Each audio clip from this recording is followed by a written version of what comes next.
ला इलाहा इल्लल्लाह मुहम्मद रसूलुल्लाह सल्लल्लाहु अलैहि वसल्लम ये एक ऐसा कलमा है कि इसके अंदर ऐसी एक ताकत है कि हर उस इंसान पर जहन्नम की आग हराम हो जाती है जो इस कलमे को एक मरतबा पढ़ लेता है। इसी कलमे के हवाले से मैं आपको एक वाक़या सुनाता हूँ कि जंग खैबर के दौरान एक चरवाया आया और सहाबा किराम रज़ियल्लाहु ताला अन्हु से पूछने लगा कि आप क्या लेने आए हैं, आपका असल मकसद क्या है। तो एक सहाबी ने उनसे कहा कि आप यही बात जाकर हमारे सरदार सरकार दो आलम सल्लल्लाहु अलैहि वसल्लम से मालूम करें।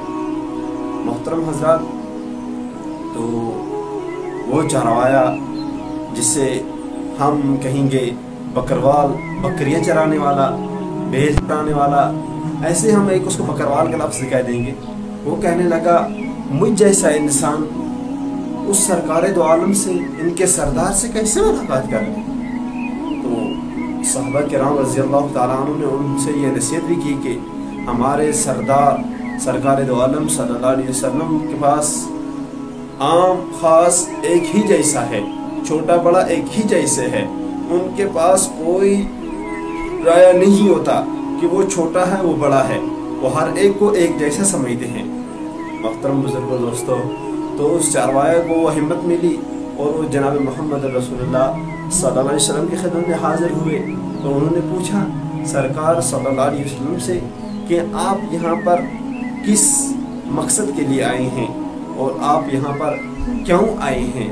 तो जनाब मोहम्मद रसूलुल्लाह सल्लल्लाहु अलैहि वसल्लम ने कहा कि हम दीन की दावत देने आए हैं, हम दीन की दावत देने आए हैं। तो उस चरवाया ने फरमाया कि इस कलमा पर ले, इस जो आप दीन की दावत देने आए हैं, आप इस दीन की दावत, क्या आपका ये कलमा पढ़ लेने से हमें क्या मिलेगा।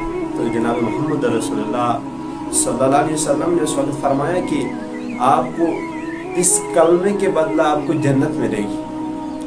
तो वो कहने लगा कि मुझ जैसे बदबूदार इंसान को आप अपने बराबर कैसे रखेंगे। वो कहने लगे अगर आप ये कलमा पढ़ लेता तो आपको हम अपने गले से लगाएंगे। कहने मुझे तो बदबू आती है, मैं तो एक सियाह रंग का इंसान हूँ। तो हुजूर पाक सल्लल्लाहु अलैहि वसल्लम ने उनसे फरमाया कि आप ये कलमा पढ़ लें, भला आप दुनिया पर सियाह हैं, आपका रंग काला है, लेकिन जन्नतुल फिरदौस में आपका रंग जो होगा ये सफ़ेदी में तब्दील हो जाएगा, ये नूरियानियत में तब्दील हो जाएगा। इसलिए उस चरवाया के दिल में अल्लाह तबारक तआला ने और ऐसी चीज़ें डाली कि उसने कलमा कबूल कर लिया और कलमा पढ़ लिया। उसने कलमा पढ़ने के बाद उसने हुजूर पाक सल्लल्लाहु अलैहि वसल्लम से दरियाफ़त किया कि फरमाया कि मुझे कोई इस्लाम का कोई ऐसा पैगाम दे जो मेरे ऊपर लाजिम हो, जिसको मैं कर पाऊँ। तो हुजूर पाक सल्लल्लाहु अलैहि वसल्लम ने इस वक्त सोचा न तो नमाज पढ़ने का वक्त है, न तो रोज़ा रखने का वक्त है, न तो ज़कात देने का वक्त है, न तो कोई और काम करने का वक्त है। इसलिए इस वक्त जंग खैबर है, इसको जंग का पैगाम दे देते हैं। तो उनसे फरमाया कि इस वक्त तो सिर्फ एक ही काम है, वो है जंग लड़नी है। इस वक्त मुहतरम बुजुर्गों दोस्तों, वो फरमाने लगा अगर मैं जंग में शहीद हो गया तो मुझे उसके बदला क्या मिलेगा। सरकार दो आलम सल्लल्लाहु अलैहि वसल्लम ने फरमाया कि आप अगर शहीद हो जाएं तो आपको उस शहादत के बदले आपको जन्नत मिलेगी। जब जंग खैबर ख़त्म हुआ तो सरकार दो आलम सल्लल्लाहु अलैहि वसल्लम जो ये लाशें देख रहे थे, उन लाशों में से जब एक लाश पर नज़र पड़ी, वो लाश उन्हीं सहाबी की थी जिन्होंने अभी वो कलमा पढ़ लिया था। मोहतरम बुजुर्ग दोस्तों, हुजूर पाक सल्लल्लाहु अलैहि वसल्लम की आंखों से उस वक्त आंसू निकले।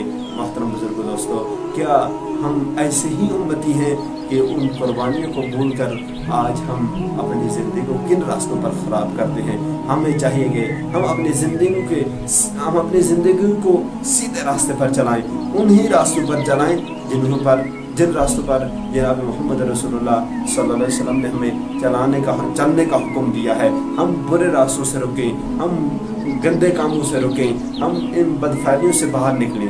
अल्लाह तबारक तआला हम सब पर अपना रहम फरमाए।